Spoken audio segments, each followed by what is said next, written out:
In the name of my ancestors,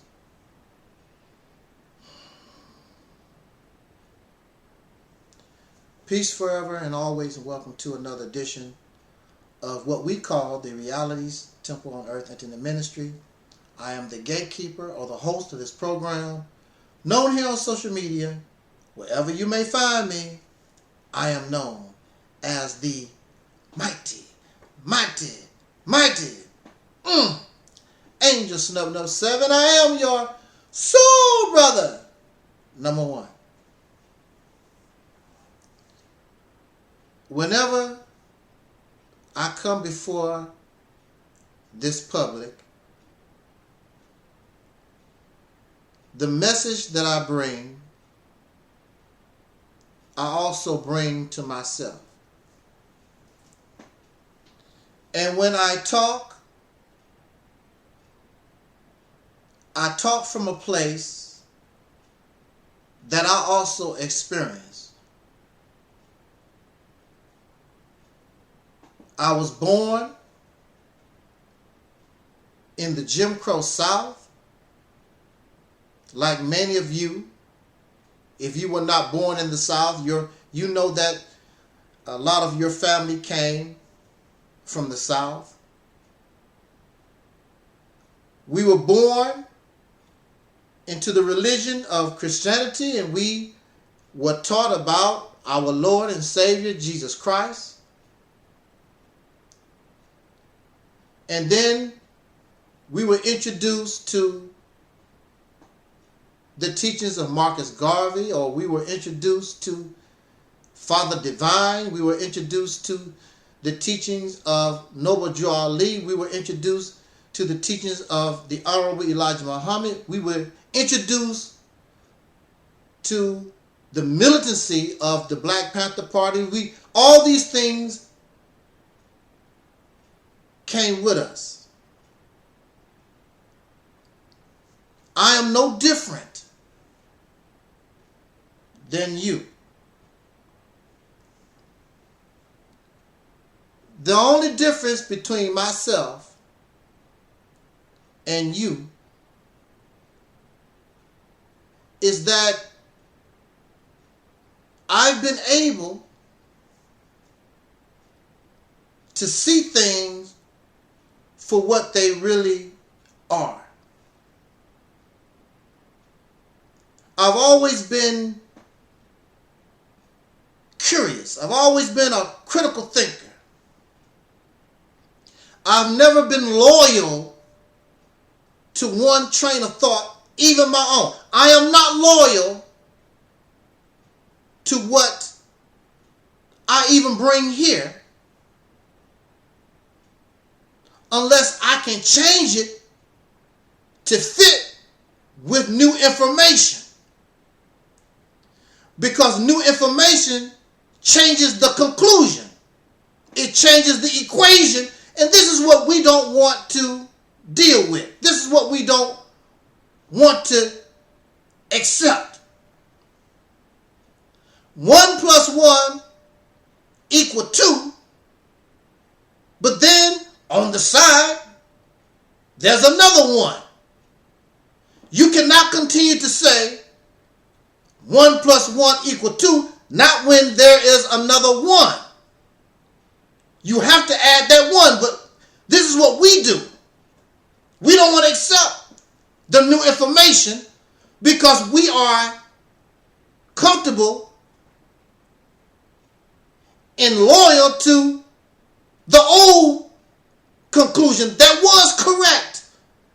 But now it's going to have to change because now we have discovered another 1.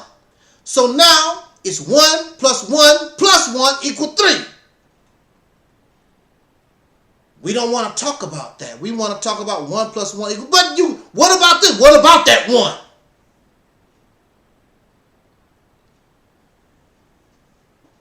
You cannot make a person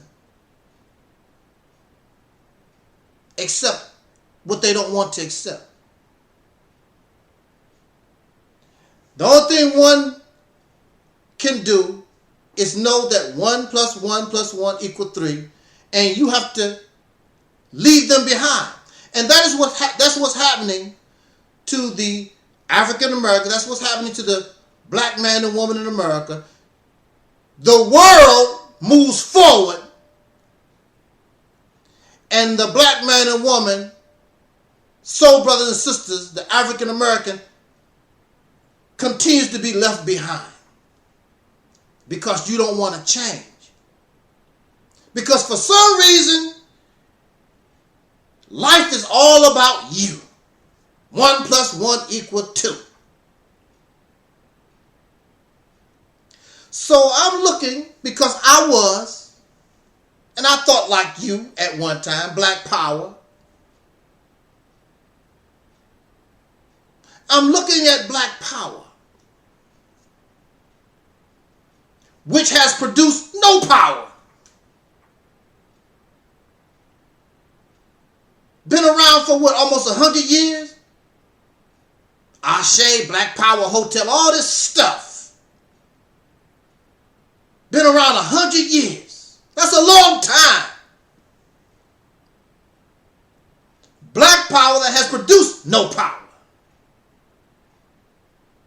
But I don't fault those early pioneers, because most of them was children.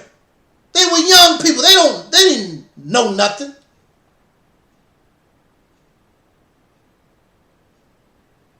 They didn't know nothing. They don't know nothing about fighting no government. They don't know anything. They just copying, following the lead of some elders that don't know what the hell they're doing either. But we have to start somewhere. So we must give them respect. And we give them honor. And we remember them. They didn't know what the hell they was doing. They don't know. They put something together. They don't really know. You won't know if something's going to work until you try. That's how a lot of recipes get started. You put something together, don't work. Oh well, back to the drawing board. We don't like dealing. We don't like hearing that. We don't want to hear back to the drawing board, because we don't want to feel like we losers, but it's not working. Black power, that mindset, that concept, it didn't work. So we should be back to the drawing board. But what we're doing, going back to the drawing board, but we're picking up, trying to figure out the same thing that we thrown away, let's bring back the nation of Islam. It didn't work then. Let's bring back Marcus Garvey. It didn't work then. Under the leadership of the original people, it didn't work. Here you are, generations later. What makes you think that you're going to win when the original failed? And you're still not winning. Because that was during that time. And you're not of that time. There was a different mindset. There was a different, similar condition, but it was different. But they were the pioneers.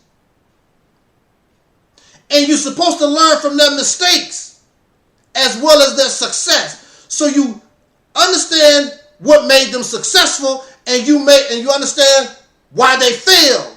But see, even though you try to remake the Nation of Islam, you want to remake the Hebrew Israelites and the Moorish Science Temple, you want to remake. You're still making the same mistakes that they made. So how the hell are you going to be successful when you ain't learned nothing? But you really don't want to learn nothing, because you're comfortable just feeling good, that feeling like you're doing something. Because here we are, we have social media, you're more educated, you have more financial resources, and you can't produce nothing under your black power. That's not my fault. That's your fault, because you don't know what the hell you're doing. You ain't learned nothing from their failure. Because in your mind, they didn't fail. If they didn't fail, why the government? That's what you want to do. Just blame the government. The government is not bothering you. There's no proof that the CIA is tapping your telephone. They don't even take your videos down. They don't harass you because you're not doing nothing. You're not doing nothing that's a threat. Black power is not a threat. They dealt with it in the 1960s, and even I heard in the, I watched some of that documentary made by Tariq Nasheed, where they was talking about how they dealt with black power, and it will never rise again. They know how to handle black power.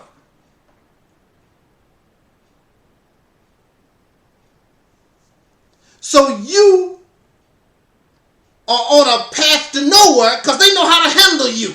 They know your mentality.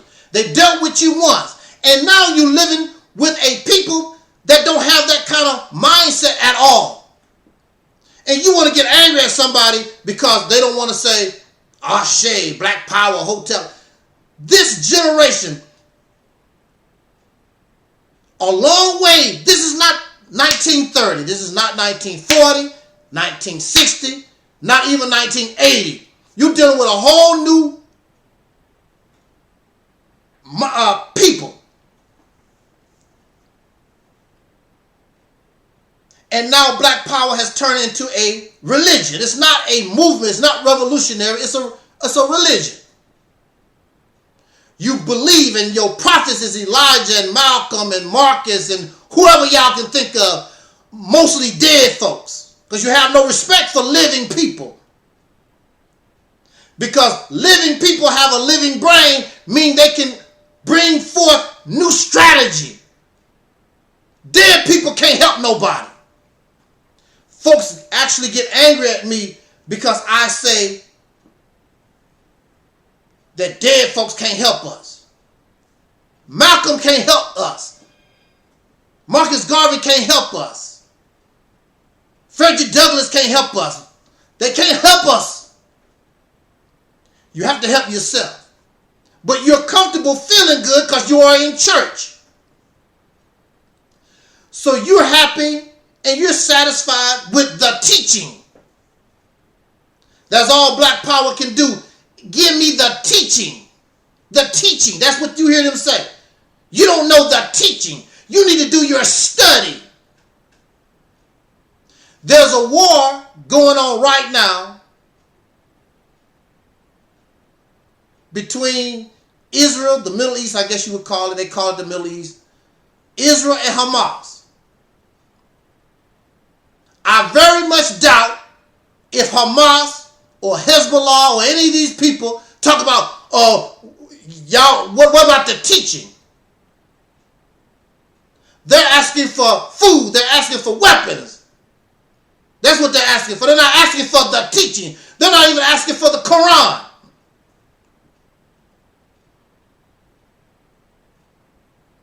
But here in America, you're satisfied with the teaching that don't produce nothing.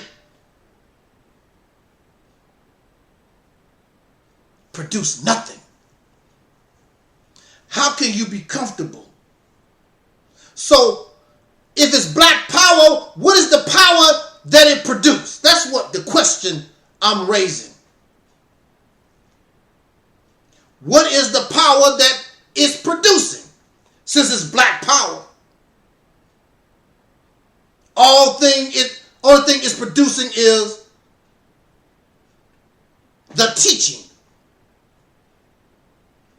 Arguing and debating over history, the research, the information. But it's producing no housing, no jobs, controlling no resources. It's not protecting you. It's not protecting the black woman. It's not protecting your children. It's not doing, where's the power in black power? So why you want somebody to support something that has no power?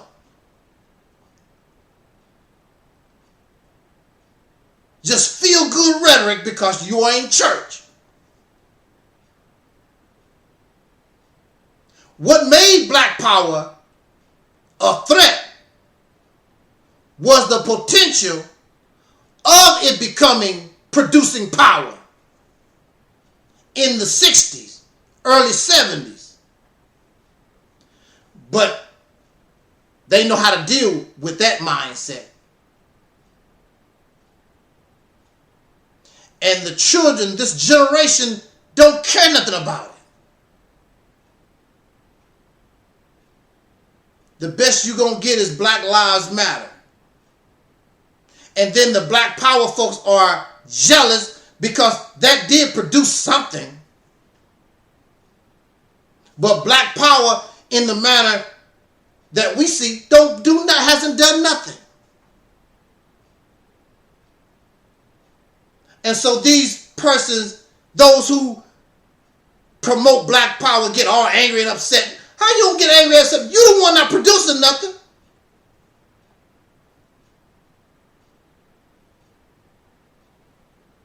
If your apple tree don't have apples on it, and I'm telling you it don't have apples on it, how the hell you gonna get angry? There's no apples on the damn tree, sir. Well, that's an apple tree. But your tree don't have any apples on it, sir. So here's the black power tree. It's producing nothing except feel-good rhetoric like you're going to church. So you're satisfied with having no power. You just like to pretend like they do in church. Like there's some kind of power. But in the world of reality, that don't fly. Because talking like that don't produce nothing. So you will never be like Hamas. You'll never be like Hezbollah. You'll never be like these so-called organizations that fight against the oppressors. Because the power have to go beyond just, and you have to have thinking people. And you don't think. And even they are acting out of emotions because it's a better way. But when you're emotional, you don't think properly. You can do what you're doing, but you can get more bang out of your buck because you know you're dealing with people that have more firepower than you do. So since you don't have that kind of firepower, then you have to come up with a different type of strategy to give them a run for their money. If you want to do it that way. But you're emotional. Allah Akbar. You just want to go out there, get your head blown off. Get your city destroyed. So what's the benefit? There's no benefit. But you feel better, you feel good. Or you don't feel at all because you're laying up in the morgue. Maybe with a toe tag if they can find your body. Jot down your comments. Let's talk about it. I'm Angel Stuff 7.